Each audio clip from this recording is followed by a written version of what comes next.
Mes premiers mots ici sont pour féliciter les membres de ce nouveau conseil d'administration d'être investis de la confiance du président de la République, garant de la bonne marche des institutions, et du gouvernement pour assurer la gestion de l'une des plus importantes et des plus prestigieuses institutions de la République, la Banque de la République d'Haïti.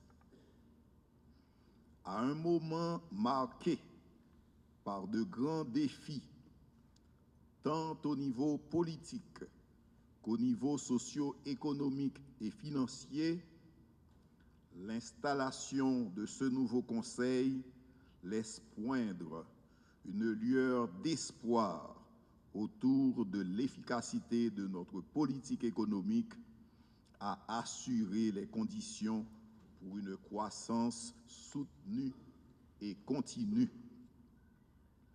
Madame, Messieurs les membres du Conseil, vous êtes appelés à défendre la valeur interne et externe de la monnaie nationale, à assurer l'efficacité, le développement et l'intégrité du système de paiement, à maintenir la stabilité du système financier et à assurer les fonctions de banquier et agent fiscal de l'État.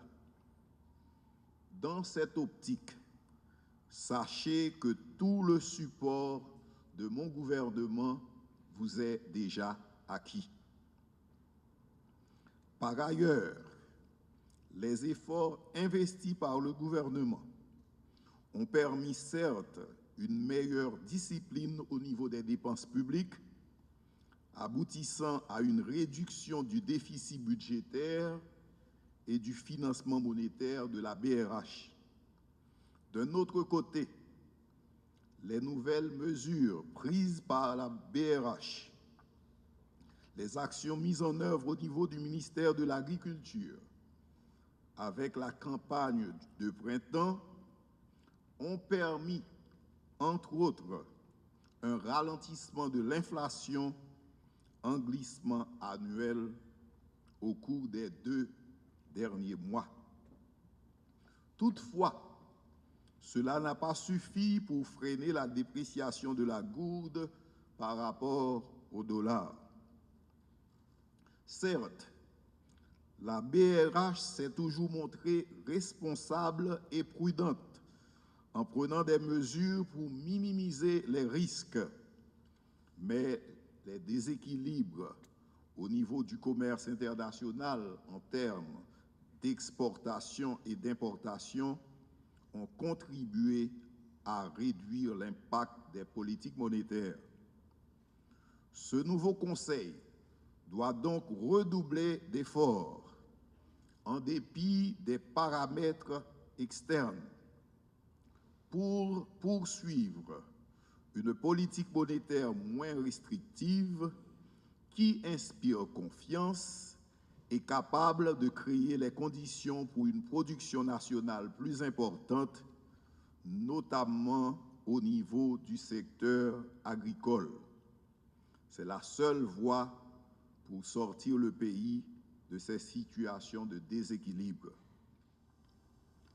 Cet honneur nous invite à l'humilité. Face à cette mission redoutable, face à cette tâche délicate de gérer les disponibilités monétaires du pays avec le maximum de croissance et le minimum d'inflation. Et nous voulons compter sur la collaboration pleine et entière du personnel de la Banque centrale, de nos partenaires de la commission paritaire BRH-APB, des autres institutions financières comme les caisses populaires, de nos clients traditionnels du secteur public et de nos partenaires de la communauté internationale.